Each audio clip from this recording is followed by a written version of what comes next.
امریکہ نے ایسا کیا کر دیا ہے کہ پاکستان میں بیماریوں کے پھیلاؤ کو روکا جا سکے گا؟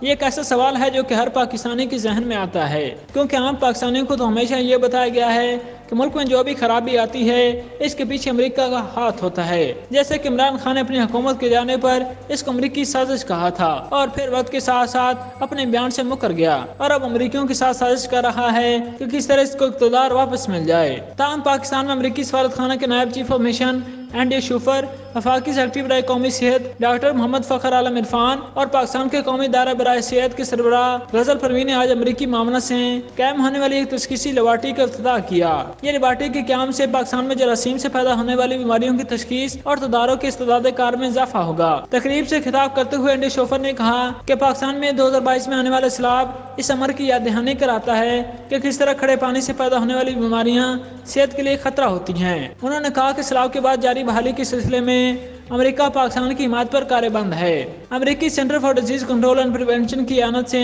قائم ہونے والی یہ تشخیصی سہولت امریکہ اور پاکستان کے درمیان صحت کے شعبے میں دیرینہ شراکت کی ترمیم میں ایک نیا سنگ میل ہے۔ امریکہ اور پاکستان متعدد دہائیوں سے پاکستانی عوام کی تندرستی یقینی بنانے کے لیے قریبی تعاون میں مصروف ہیں۔ یاد رہے کہ 2010 اور 2020 کے تباہ کن سیلاب کے بعد CTD کے ماہرین نے پاکستان کا دورہ کیا اور انہوں نے پاکستانی اور اقوام متحدہ کی شراکت داروں کو سیلاب کے نتیجے میں پھیلنے والی امراض کی روک تھام کے حوالے سے رہنمائی فراہم کی۔ حالیہ برسوں میں امریکہ اور پاکستان نے کووڈ-19 وبا کے سدباب میں بھی تعاون کیا ہے اور امریکہ اب تک محفوظ اور مؤثر کووڈ-19 ٹیکوں کی 8 کروڑ خوراکوں کی پاکستان میں ترسیل مکمل کر چکا ہے۔ امریکی ادارہ برائے بین الاقوامی ترقی USAID نے بھی پاکستانی بھر میں کلینکوں اور ہسپتالوں کی تعمیر کرتے ہوئے حفظان صحت کی معیاری سہولت تک رسائی کو وسعت دی ہے۔ ان کاوشوں کی ایک مثال USAID کی معاونت سے قائم جیکب آباد انسٹیٹیوٹ آف میڈیکل سائنسز ہے، جس کی جانب سے 2022 کے سیلاب کے دوران بھی متاثرین کو طبی خدمات فراہم کی گئیں۔ امریکہ صبر، اتحاد، الہ عمل سمیت صحت اور سائنس کے شعبے میں